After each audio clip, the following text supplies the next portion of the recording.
Maravilha, daqui a pouco a gente aciona novamente Martiniano Cavalcante. Só uma questão de ontem, uma pergunta, e a gente respeita muito o ouvinte, o telespectador, e a pergunta ficou sem resposta. Você acredita, Jean Lopes, na honestidade do Bolsonaro e dos filhos dele? A gente não conseguiu responder ontem, eu deixo o espaço para você.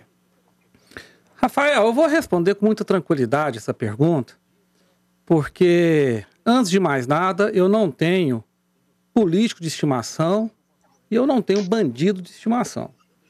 Então, qualquer que seja o viés ideológico, o viés de comportamento político de um político, se ele for pego na corrupção, eu vou condená-lo e desejar que ele seja, que ele pague a justiça pelo mal que ele cometeu.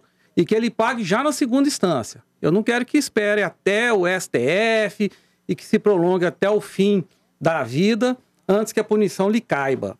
Veja bem, vou responder pela ordem, né? Os filhos do Bolsonaro. Existem indícios em que o Flávio Bolsonaro praticou a tal rachadinha lá na Alerj, na Assembleia do Rio de Janeiro.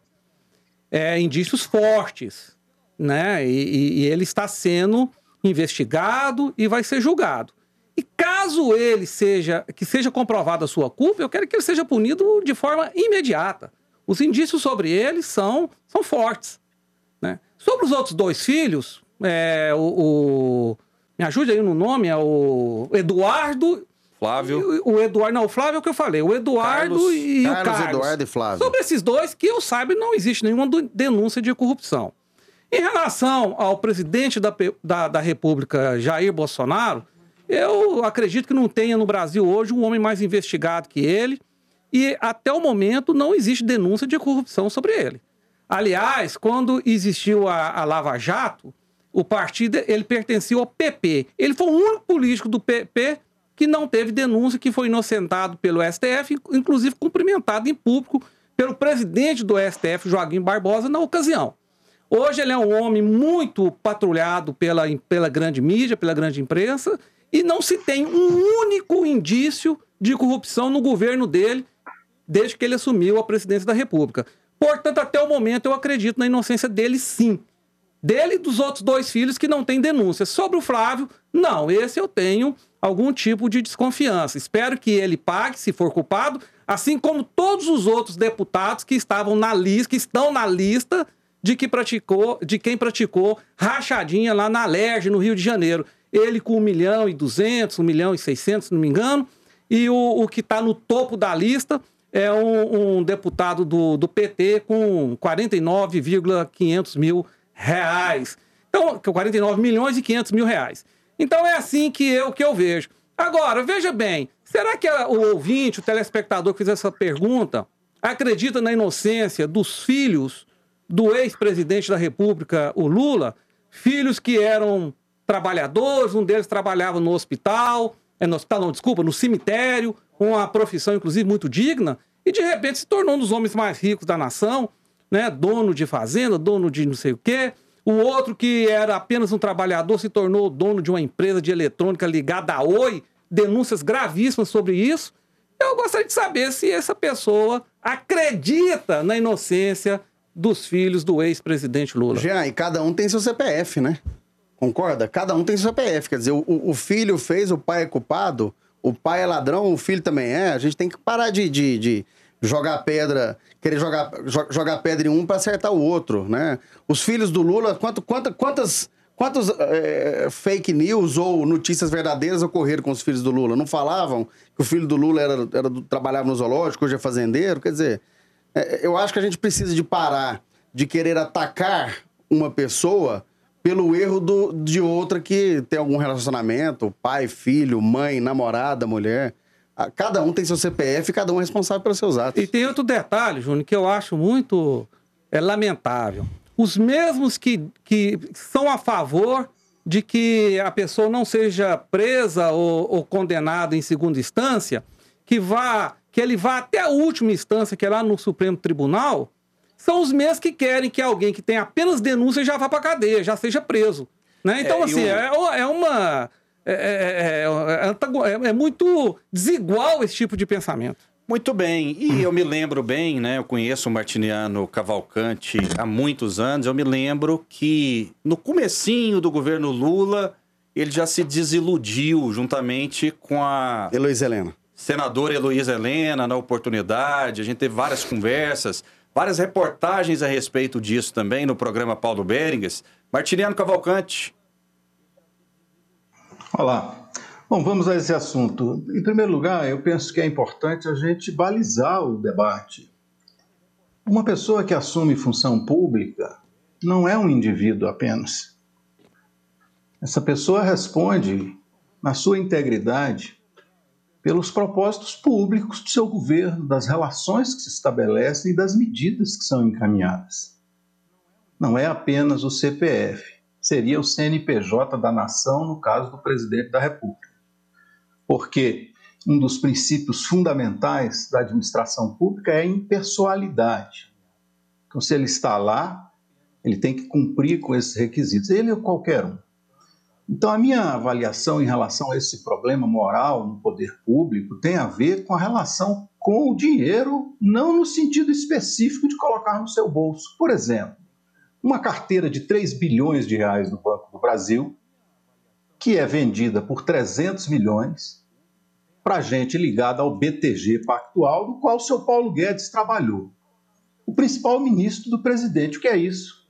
Nós comentamos aqui, se não me engano, na sexta-feira, o problema da Petrobras.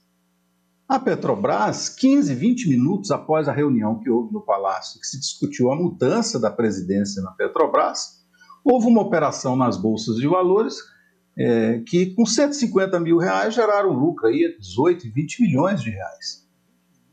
Uma operação clara de informação privilegiada, claríssima, que saiu do Palácio do Planalto, tinha meia dúzia de gente, ministros na reunião.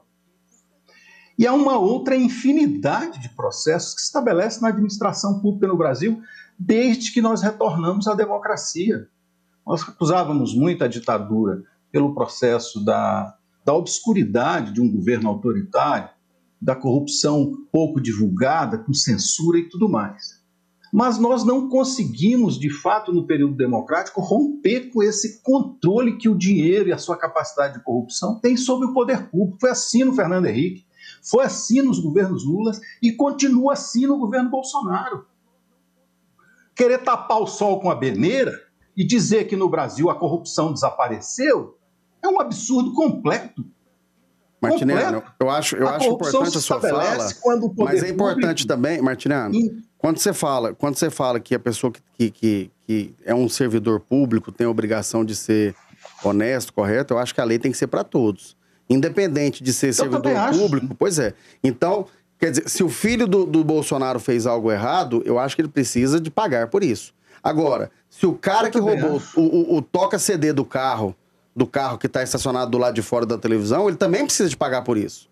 Então a gente precisa de ser justo de todos os lados.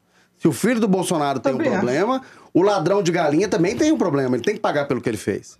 Não, e tem outro detalhe. Eu também acho disso. Agora, o que nós não podemos é sair com esses tipos de abstração. Porque o Lula, porque não sei, vou passar a vida inteira discutindo o Lula. Eu não fico dizendo aqui que o Fernando Henrique foi quem instituiu a maior subversão de prioridades no país e construiu uma economia no país para governar para o super rico, para meia dúzia. 600 mil pessoas é para quem funciona essa política Martiniano, econômica. Não há corrupção pior do que essa. Martiniano, você voltou... E essa corrupção? Você voltou a acreditar no Lula depois daquele rompimento? Quando comete crime de prevaricação. Quando um presidente da República, um juiz, um magistrado, um ministro toma ciência de um episódio, de um crime, de desvio de recursos, de adulteração de prioridades, Martiniano, ele tem a obrigação de fazer a denúncia. Sim, rapaz. Martiniano, você voltou a acreditar no PT e no Lula depois daquele rompimento ali em 2005, 2006? Deixa eu lhe dizer uma coisa, na verdade eu nunca acreditei no PT e no Lula como representantes da esquerda brasileira, como os melhores representantes. Fazíamos um embate com o PT há muito tempo. Outra coisa é que num campo da defesa de interesses sociais, que são, em minha opinião, o que efetivamente determina o que deve ser a prioridade, o objetivo de um governo, o governo não se mede por quanto se acumulou de fortuna nas mãos do super rico, quanto se concentrou de renda, como nós temos de propriedade, como nós temos visto sequencialmente no país, quanto se reduziu de direitos das pessoas. O governo não é uma empresa privada.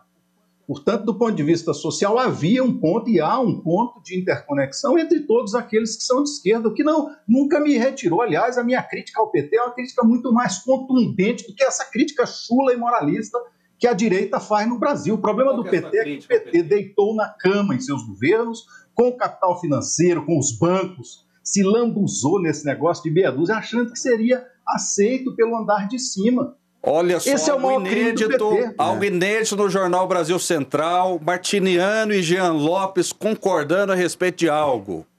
Sim, Jean, vamos aproveitar esse momento aqui. Não, a pergunta, não, porque o Martiniano, ele é muito inteligente, ele sabe debater e defender as ideias dele.